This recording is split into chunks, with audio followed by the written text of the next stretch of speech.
Ouais, c'est avec plaisir que je suis ici parmi vous. Avec plaisir que je découvre cette magnifique église. Donc apparemment c'était une église anglicane, on m'a expliqué.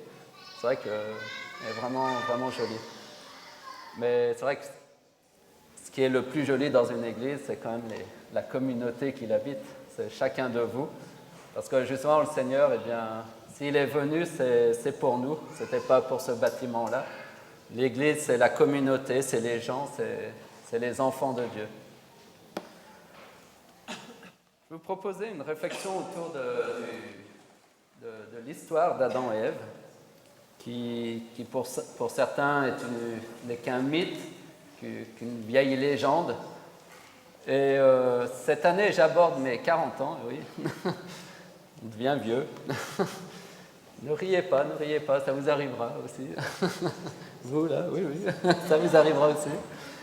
Et pourquoi je dis ça? C'est parce qu'il y a 20 ans, donc la moitié de ma vie, je n'aurais jamais parié d'être ici parmi vous, puisque à l'âge de 20 ans, je ne croyais pas en Dieu. Et l'histoire d'Adam et Ève, bon, c'est tout juste si je la connaissais, et plus est, pour moi, ce n'était qu'un mythe, que des légendes. Et dans ma culture de cartésien, bien élevé à l'école française, dans ma culture rationnelle, où tout doit s'expliquer, la cause à effet, où on accède au savoir, à la vérité par la science, par l'expérimentation, croire en Dieu, c'était quelque chose d'assez difficile à accepter, parce que il me semblait que si on voulait accéder à la vraie vérité, il ne fallait pas croire en des choses comme ça, croire sans vérifier, croire sans voir, juste nous dire il faut que vous croyiez à Jésus-Christ, vous croyez en Dieu parce qu'il faut croire. Ah bon. Et ma vision, c'était plutôt qu'il fallait, j'étais un peu franchouillard, qu'il fallait se libérer justement de toutes ces superstitions, toutes ces chaînes qui empêchait justement l'homme de s'élever, qui empêchait l'homme de grandir, de croître, de s'élever. Donc la religion est quelque chose que je percevais plutôt négativement. Et j'ai vite tourné le dos à mes origines catholiques et pensant changer le monde par l'homme. Donc j'avais une vision assez humaniste des choses. Et finalement, je ressemblais peut-être en cela à beaucoup de nos frères français qui ne croient pas et qui croient plutôt en l'homme. La foi, c'est une foi humaniste, c'est-à-dire que c'est l'homme au centre et l'homme qui peut changer le monde et l'homme qui peut par lui-même, en se retroussant les manches, créer son propre paradis. Moi, cette vision-là, je l'ai acquis de mon père, qui au début a cherché dans la foi catholique, qui a été déçu, qui était en quête de justice, de vérité, qui ne l'a pas trouvé dans la religion, et qui a dit, puisque Dieu ne peut rien pour nous, il faut que nous, les hommes, on se retranche les manches, et puis qu'on crée nous-mêmes ce paradis. Cette foi humaniste l'a emmené dans le combat politique, syndicaliste, apparemment en ce moment vous êtes bien embêtés avec eux, mais lui c'est un syndicaliste, un dur de dur, un vrai, comme on n'en fait plus aujourd'hui. Et malgré ses déceptions de l'homme, malgré ses déceptions en voulant... Il a cru changer le monde et aujourd'hui, à 70 ans, il fait le bilan et il se dit, mince, c'est encore pire qu'avant. Mais il ne veut toujours pas renoncer, il veut toujours croire en l'homme.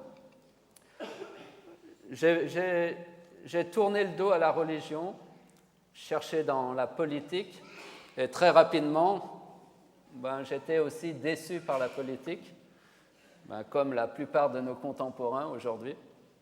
Une société un peu désabusée, tant par la religion, mais pas que la religion, finalement, la politique aussi.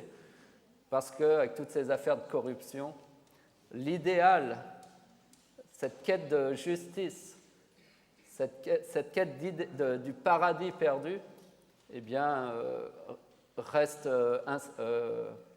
inaccessible.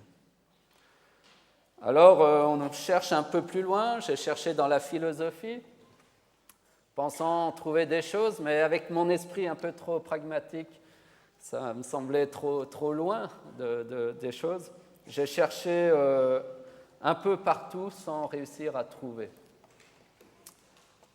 Pourtant, un soir, une nuit, j'allais me retrouver à 2h30 du matin dans ma chambre, en proie à une quête existentielle profonde.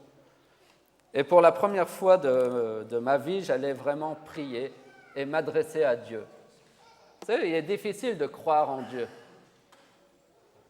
Et c'est ce que je disais à Dieu dans cette prière que j'ai faite pour la première fois. Je disais, mais est-ce que quelqu'un m'écoute? Est-ce que Dieu est vraiment là? Est-ce que lorsque vous priez, Dieu vous écoute vraiment? Est-ce que vous en êtes si sûr que ça? Première fois que j'ai prié, j'avais l'impression que ça ne dépassait pas le plafond. Et j'ai dit à Dieu, mais est-ce qu'il y a quelqu'un qui m'écoute? Est-ce que tu existes, Dieu? Et comment faire pour te trouver? Cette quête, je l'ai eue lors d'une discussion avec un ami, alors que j'étais à la faculté, où il me disait qu'il m'avait donné cette promesse dans la Bible que Jésus fait, que celui qui cherche, trouve. Qui cherche, trouve. Demandez et vous recevrez. Et j'avais un esprit très logique, comme je vous ai dit, assez cartésien, et je pense que Dieu s'est mis à mon niveau. Il dit, Olivier, tu cherches quelque chose, mais tu ne sais pas quoi. Tu es en quête de justice, tu essayes de comprendre ce monde, tu essayes de comprendre pourquoi tant de mal, tant de violence, tant d'injustice, pourquoi même parfois, sans rien faire, le mal vient et vous brise, vous casse. Pourtant, je ne venais pas d'une famille particulièrement difficile. J'ai grandi en Savoie, dans les montagnes, la nature, le ruisseau, les truites comme aire de jeu, les cabanes, un peu à la vie à la Tom Sawyer. Je n'avais pas forcément de manque particulier. Mais pourtant, lorsque je rentrais d'une soirée, j'avais le sifflement de la musique qui sifflait dans les oreilles tellement la musique était forte. Je me mettais sur le lit et puis, comme un sentiment de vide, alors que j'avais été entouré par plein d'amis, entouré par des amis d'enfance sur qui je pouvais m'appuyer, compter, etc., un sentiment de vide me saisissait, comme s'il me manquait quelque chose. Comme si, malgré tout ce que je fais, malgré toutes les fêtes, malgré tous les copains, toutes les copines, il manquait encore quelque chose de profond en moi-même, un vide intérieur. Et je ne savais pas d'où ça venait. Je ne savais pas d'où ça venait. Beaucoup de mes amis avaient plongé dans la drogue ou l'alcool, mais par la grâce de Dieu, j'ai toujours évité ça, ce qui a évité de me détruire, de combler un vide existentiel, comme s'il manquait quelque chose, mais on ne sait pas ce qui nous manque. Vous n'avez jamais remarqué des fois des couples qui se séparent et on se dit mais pourquoi le monsieur ou la dame est parti? Il avait des formidables enfants, un conjoint, je veux dire, normal, sans tare particulière, qui était bon, généreux, et il va tout plaquer ou elle va tout plaquer pour aller chercher quelque chose. Mais qu'est-ce qu'on cherche toujours? Pourquoi on court toujours? Pourquoi on fuit toujours? Qu'est-ce qu'on recherche au plus profond de soi qu'on n'arrive pas à trouver alors même qu'il nous semble tout avoir? La maison, la voiture, des enfants. Et pourtant, non seulement il y a ce vide intérieur, mais il y a comme un sentiment de solitude. On se dit, mais ça vient d'où tout ça? Je n'en savais rien. Peut-être vous-même, vous n'en savez rien. Au fond de vous-même, vous vous sentez seul, triste. Alors même peut-être que vous fréquentez l'Église depuis X années, que vous êtes même né dans l'Église. Mais ça passe pas, ça. Je me sens là, je me sens lassé, sans force, sans énergie, alors que j'ai tout pour être heureux. J'ai même Dieu pour être heureux. On m'a même tout dit sur Dieu et pourtant, je viens le samedi, je suis triste, j'ai l'air fermé. Qu'est-ce que nous recherchons? Ce n'est pas seulement les non-chrétiens, les gens qui ne connaissent pas Dieu qui ont ces problèmes-là, c'est toute la nature humaine.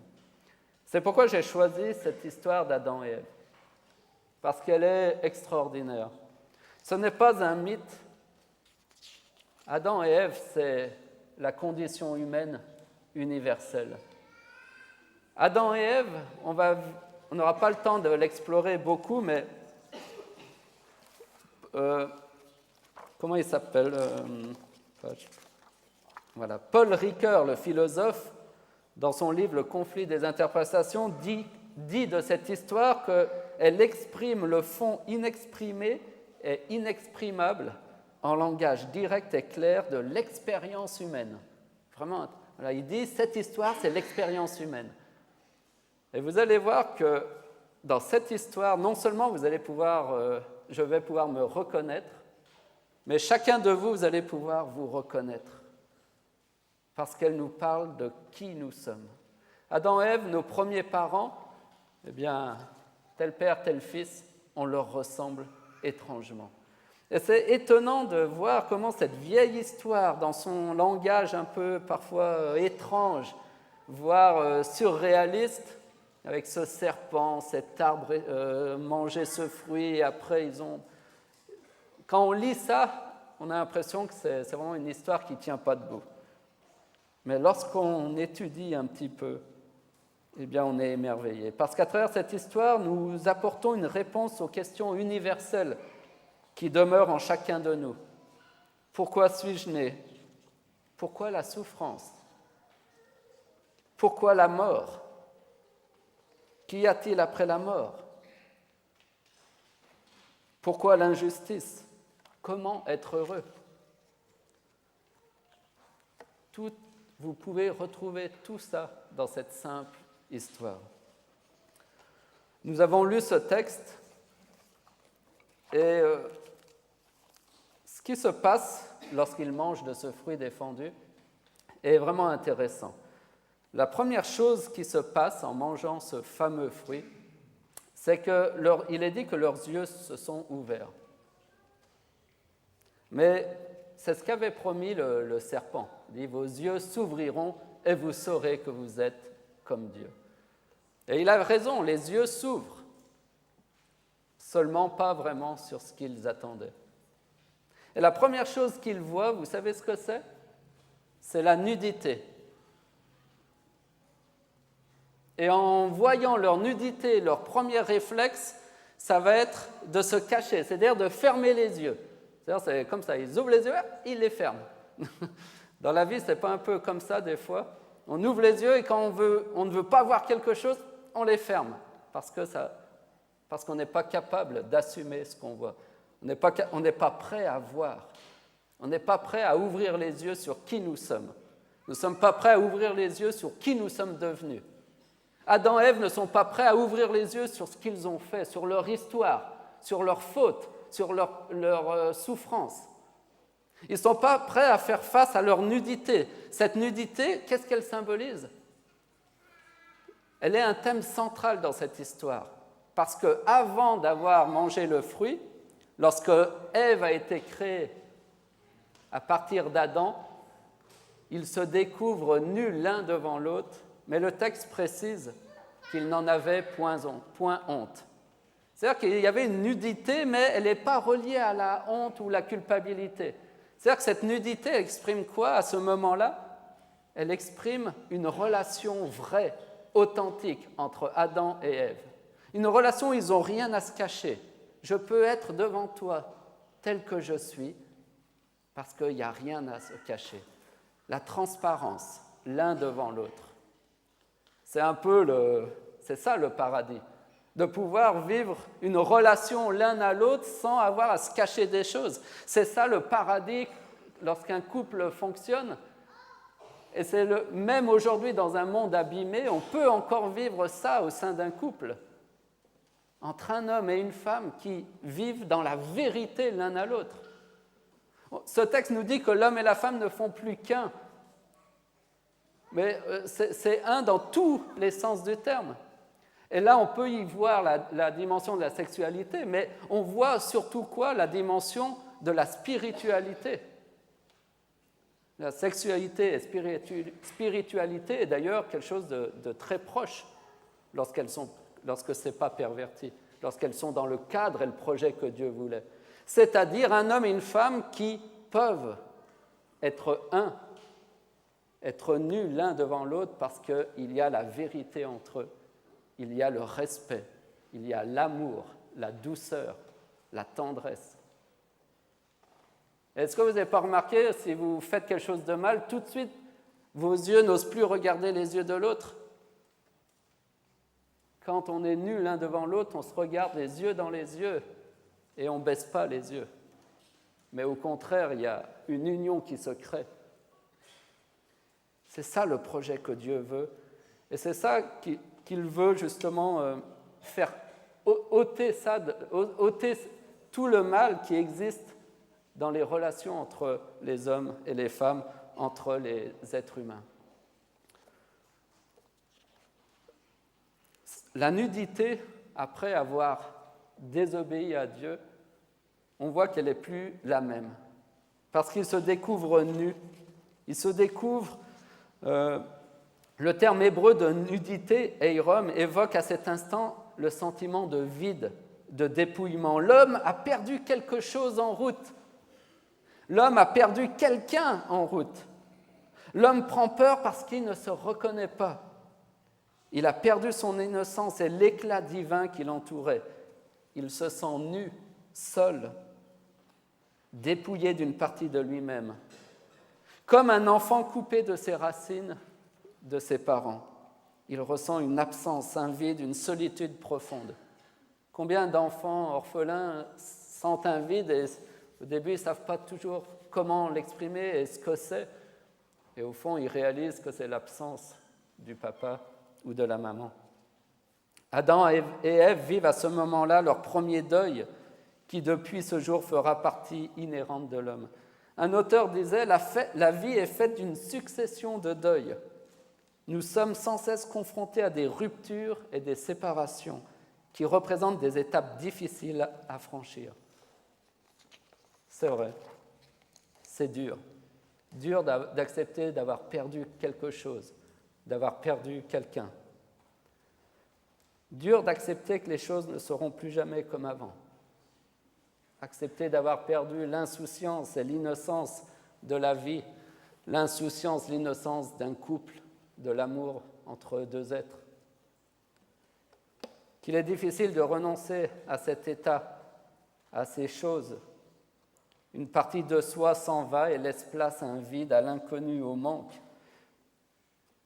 Et bien souvent, ce qui nous empêche de faire le deuil, c'est cette difficulté à accepter les choses, à accepter, à laisser partir ce qui est déjà perdu. Bien souvent, la réalité est trop dure à accepter, et alors nous faisons comme Adam et Ève, nous fuyons et nous nous cachons. Et toute notre vie, nous pouvons fuir et nous cacher. Non seulement de Dieu, notre Père, mais aussi des autres. Et encore pire, on peut même se cacher de nous-mêmes. Quel est le réflexe d'Adam et Ève? Et c'est un réflexe que nous avons tous. Lorsqu'ils voient leur nudité, ils se couvrent d'un habit de feuilles. Ils se font, ils se construisent, ils se fabriquent un habit pour cacher cette nudité. Parce qu'ils ne veulent pas, ils ne sont pas encore prêts à accepter leur histoire. Ils ne sont pas encore prêts à faire le deuil. Ils ne sont pas encore prêts à dire la vérité. Ils ne sont pas encore prêts à voir qui ils sont vraiment. Nous ne sommes pas prêts à voir qui nous sommes vraiment. Et c'est pourquoi nous préférons nous couvrir d'un tas d'habits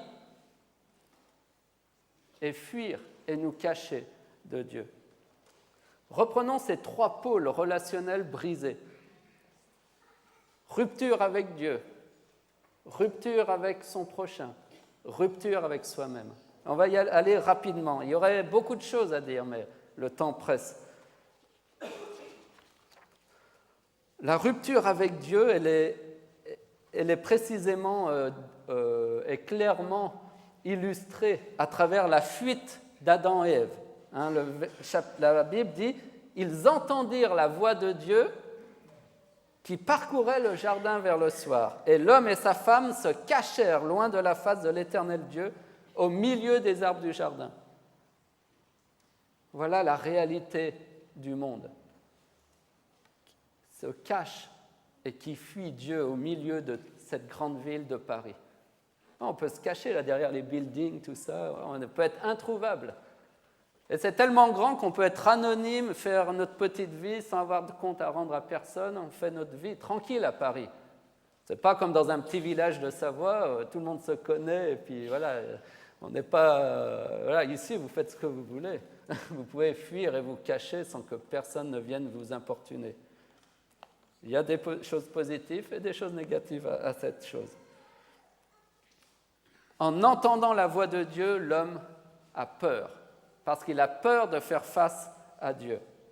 Et d'ailleurs, Adam le dit bien, lorsqu'il va réaccepter de dialoguer avec Dieu, il va dire, mais qu'est-ce qui se passe? Il dit, j'ai eu peur parce que je suis nu et je me suis enfui, je me suis caché.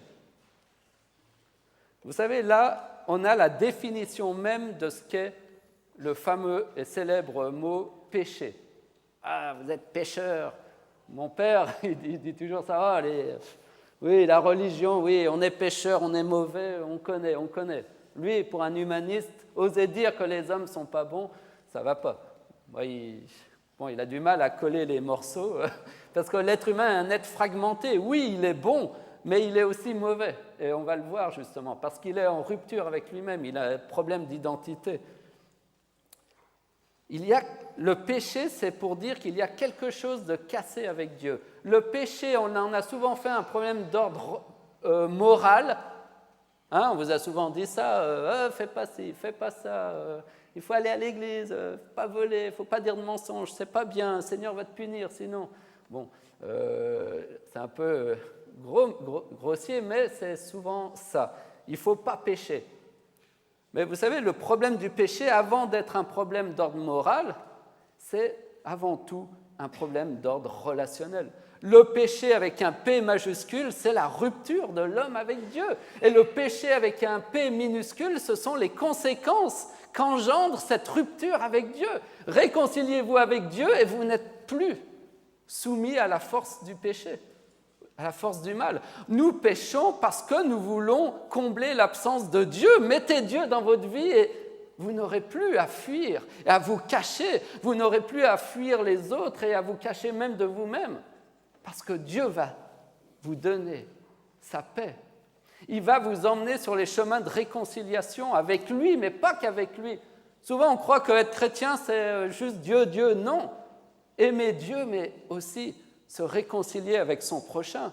Si vous vous réconciliez avec Dieu, mais pas avec votre prochain, ni avec vous-même.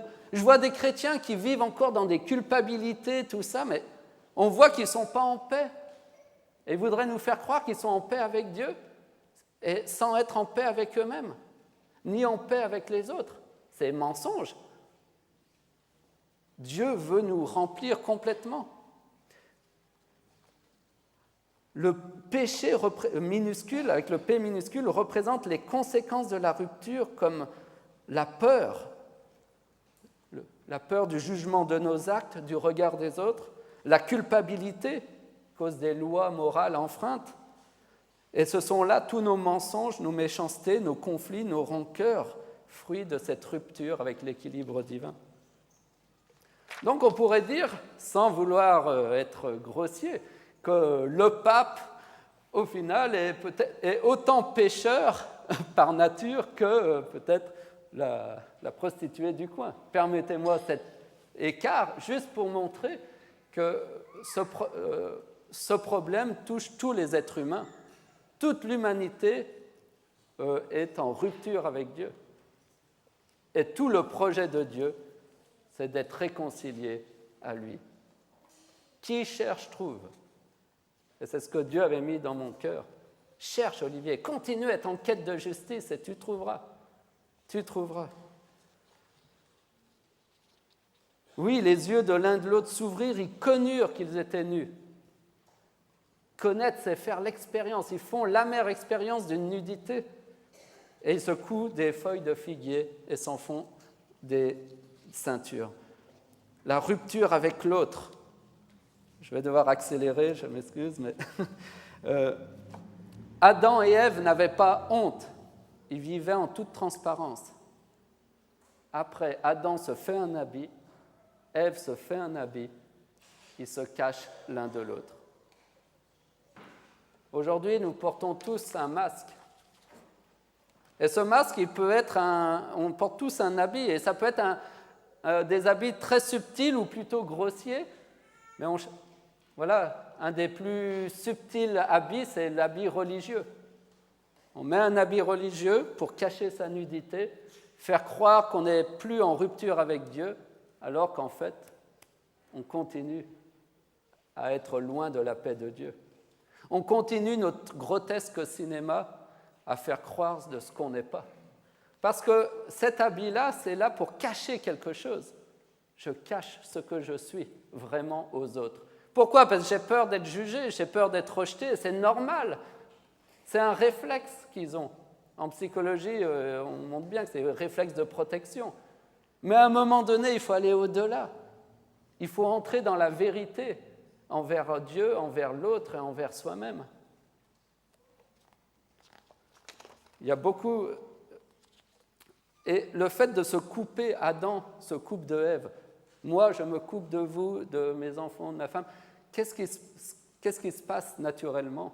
C'est que dans ce repli sur soi, eh bien, l'homme ressent alors une profonde solitude. Dans mon incapacité à établir des relations avec l'autre, je me sens seul, je sens comme un vide en moi. Le vide de Dieu et le vide des autres. Le vide de l'amour de Dieu qui devient amplifié par le vide de l'amour de l'autre. Parce que je suis replié sur moi-même, je me cache, je me sens seul, je me sens coupé des autres et je dépéris. Et je dépéris.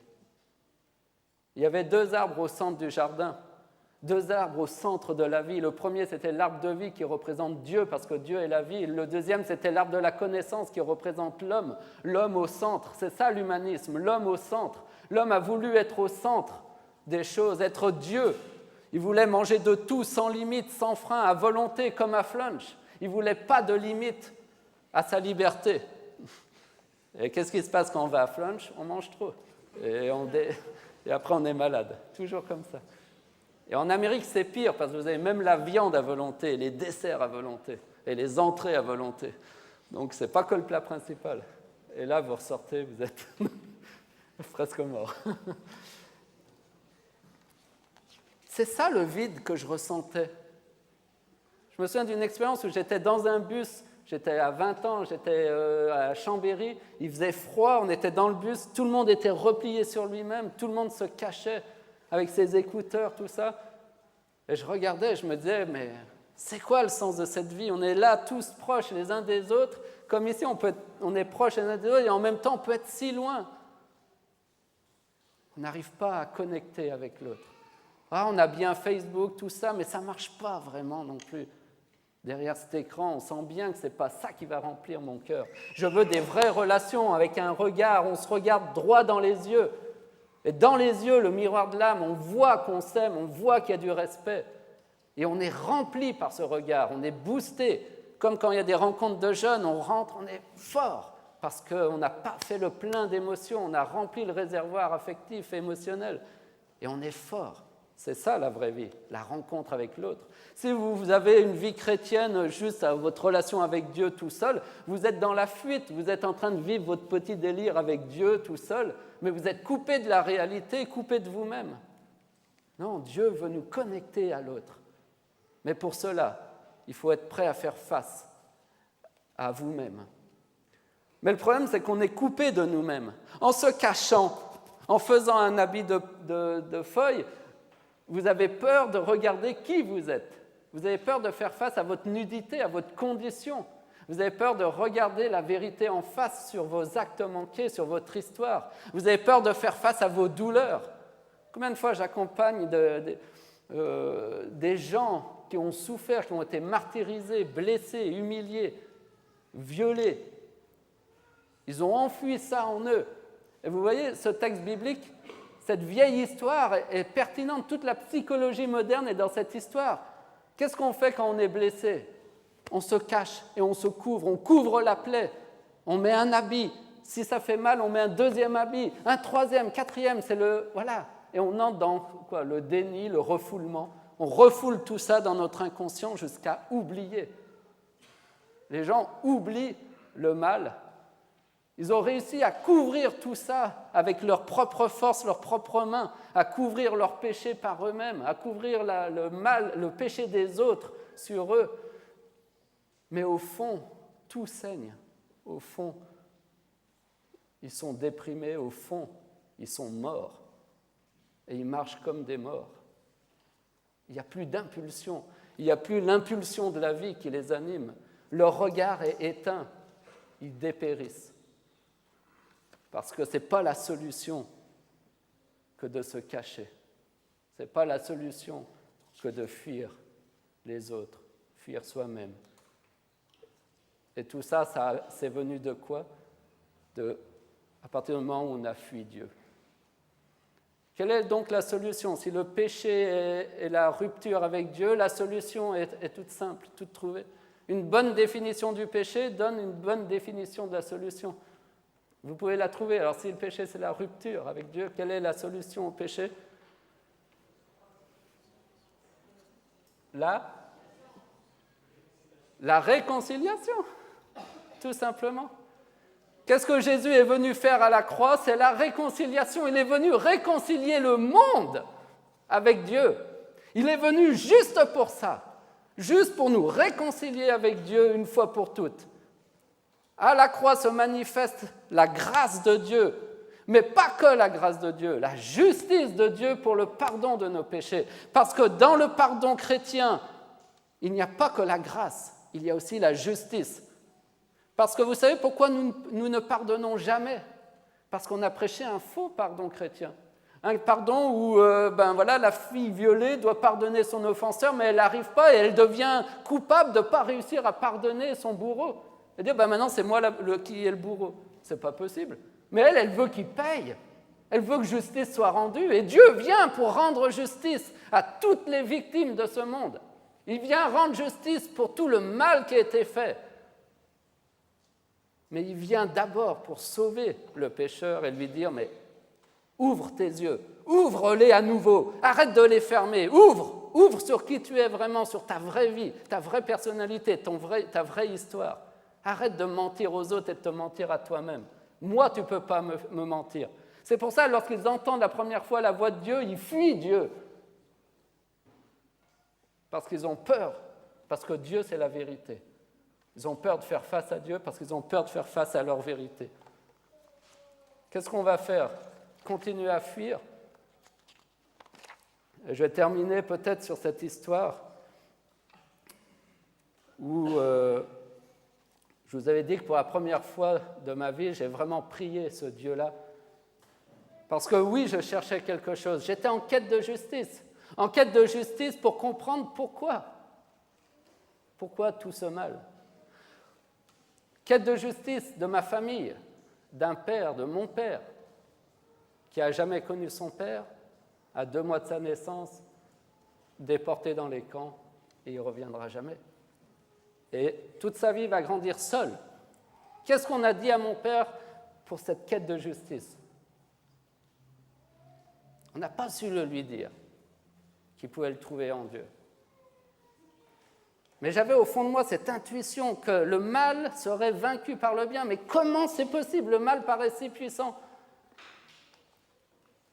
Qui cherche, trouve. Cherchez et vous trouverez la solution. Sans solution humaine, je me suis finalement tourné vers la solution de Dieu. Et je me suis dit, mais peut-être ce Dieu existe et peut-être qu'il a des choses à me dire. Et lorsque mon ami m'a donné cette promesse, qui cherche trouve, j'ai voulu chercher ce Dieu. Mais j'en parlais à personne. Dans le milieu où je vivais, si je dis je cherche Dieu, il dit cette fois, il est devenu fou. On ne cherche pas Dieu. On nous fait croire dans cette société que c'est mal de chercher Dieu, que c'est mal de chercher un sens à sa vie, que de comprendre pourquoi la violence, le mal, l'injustice. On veut nous faire croire qu'on vient du hasard et qu'on repart vers le hasard. Non, c'est pas. Et on veut nous faire accepter ça sans débattre, sans juger de quoi que ce soit, comme un simple fait. Mais nous avons des aspirations au plus profond de nous. Et il ne faut pas les refouler, les nier, parce qu'on se laisse endormir par la télé, Internet, tout ça. On veut nous endoctriner dans une pensée unique. Non, on est tous uniques. On n'a pas à être comme les autres. On a chacun un chemin à suivre. On a chacun une destinée propre que Dieu a voulu dès notre naissance. On a chacun des dons. Il nous faut chercher. Et pendant 1 mois, 2 mois, 3 mois, j'ai cherché. À cette époque-là, c'est une époque où je me suis marié. Et à ce moment-là, je ne trouvais toujours pas ce Dieu. Comment trouver Dieu? Impossible. Parce qu'en fait, c'est impossible à l'homme de trouver Dieu. C'est pourquoi la Bible s'appelle la révélation. Parce qu'en fait, la seule chance qu'on a, c'est que Dieu se révèle à nous. J'ai voulu trouver Dieu par moi-même et je n'arrivais pas. Alors un soir, je ne trouvais plus le sommeil. C'était 3 semaines après mon mariage. Impossible de dormir. Minuit, 1h, 2h, 2h30 du matin.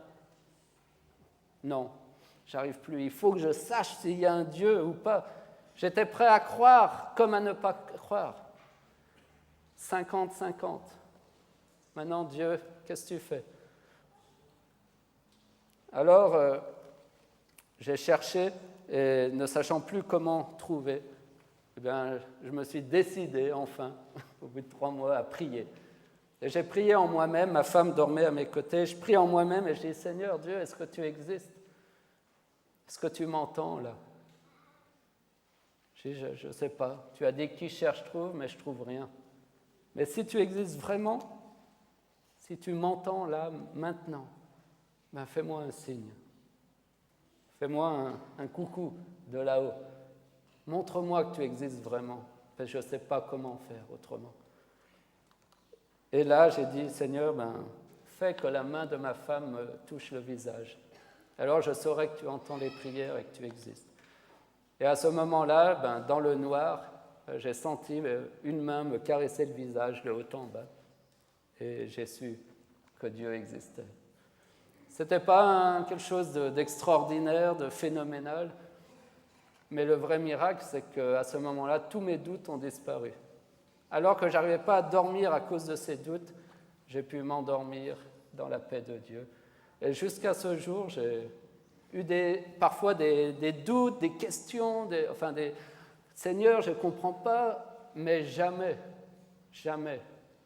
depuis ce jour, j'ai douté de l'existence de Dieu. Il a mis cette racine, cette semence en moi qui a grandi et qui s'est développée depuis, maintenant, bientôt 20 ans. Le Seigneur nous cherche, et c'est ce qu'on verra cet après-midi, si vous venez, comment il nous cherche. Parce que alors qu'Adam et Ève fuient, remarquez bien qu'ils sont incapables de revenir vers Dieu. Ils sont incapables. Et ça, c'est tout l'Évangile qui se résume dans cette phrase. Puisque nous sommes incapables de revenir à Dieu, c'est Dieu qui vient à nous. Parce qu'on est incapable de monter là-haut au ciel. Parce que vous êtes incapable d'être à la hauteur de Dieu, c'est Dieu qui va descendre pour se mettre à votre hauteur. Et il pose cette question à Adam et à Ève, toute simple. Où es-tu?